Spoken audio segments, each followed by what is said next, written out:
Friends good evening అందరికీ.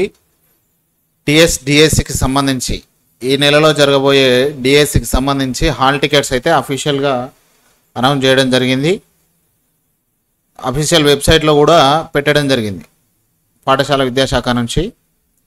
పూర్తి వివరాలు చూస్తే తెలంగాణ రాష్ట్ర వ్యాప్తంగా టీచర్ పోస్టుల భర్తీకి నిర్వహిస్తున్న డిఎస్సి పరీక్షలకు సంబంధించిన హాల్ టికెట్లను అధికారిక వెబ్సైట్లో అందుబాటులో ఉంచింది పాఠశాల విద్యాశాఖ. కానీ ఫుల్ బిజీతోని సర్వర్ అయితే బిజీ వస్తుంది. జూలై 11 సాయంత్రం 5 గంటల నుంచి హాల్ టికెట్లను డౌన్లోడ్ చేసుకోవచ్చు అని తెలిపింది. అంటే ఈ రోజు నుంచి సాయంత్రం 5 గంటలకు అఫీషియల్గా అనౌన్స్ చేసి డౌన్లోడ్ చేసుకోవడానికి లింక్ అయితే ఇచ్చారు. ఈ మేరకు పాఠశాల విద్యాశాఖ ఒక ప్రకటన విడుదల చేసింది. డిఎస్సి పరీక్షలు వాయిదా వేయాలని గత కొన్ని రోజులుగా అభ్యర్థులు డిమాండ్ చేస్తారు. టెట్ పరీక్ష నిర్వహించని వెంటనే డిఎస్సి నిర్వహిస్తున్నారని, 2 పరీక్షల సిలబస్ వేరువేరు కాబట్టి డిఎస్సి ప్రిపరేషన్కి సమయం కావాలని కోరుతున్నారు.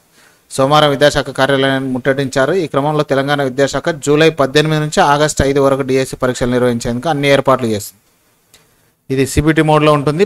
జూలై 18 నుంచి ఆగస్టు 5 వరకు మొత్తానికైతే డిఎస్సికి సంబంధించి హాల్ టికెట్స్ అయితే అఫీషియల్ వెబ్సైట్లో అనౌన్స్ చేయడం జరిగింది. మీకు అఫీషియల్ వెబ్సైట్ కూడా చూపిస్తాను కానీ రావట్లేదు, డౌన్లోడ్ కావట్లేదు. ఇది డిఎస్సికి సంబంధించి ప్రజెంట్గా అఫీషియల్ వెబ్సైట్ నుంచి వస్తున్నటువంటి message. This site cannot be reached అని వస్తుంది. కాసేపు వెయిట్ చేసి డౌన్లోడ్ చేసుకోండి.